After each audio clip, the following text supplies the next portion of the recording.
In this video, we're going to work out example 9 from our notes in section 2.5. So we want to find the derivative of this function f of t equal to e to the t times ln of t. So first, overall structure, what's going on in this function? Well, we have a product. We're multiplying e to the t times ln of t. So we're going to use the product rule. Just recall, product rule says that if you have two functions, f times g, then the derivative of these functions is derivative of first times the second plus the first times derivative of second. So let's carry out this derivative. So we want derivative with respect to t. So we're just using t as our input variable, but everything behaves the same. So we want to take the derivative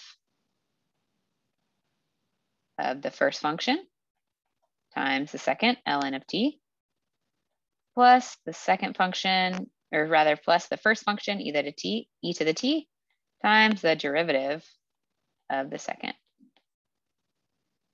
All right, so now we've reduced our problem to just computing the derivative of e to the t and derivative of ln of t. So what we can do is consult our basic rules to see if we've confronted these derivatives before. And what we see is that these came into our basic derivative rules.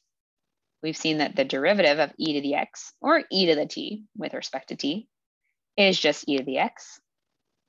And the derivative of natural log is just 1 over the input variable.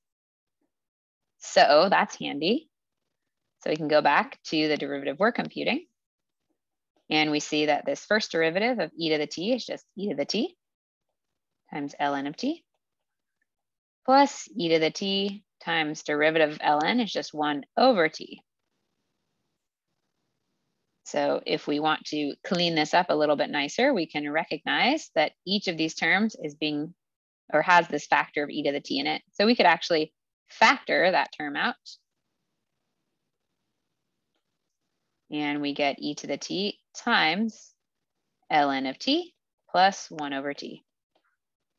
So our derivative, f prime of t, is just e to the t times ln of t plus 1 over t.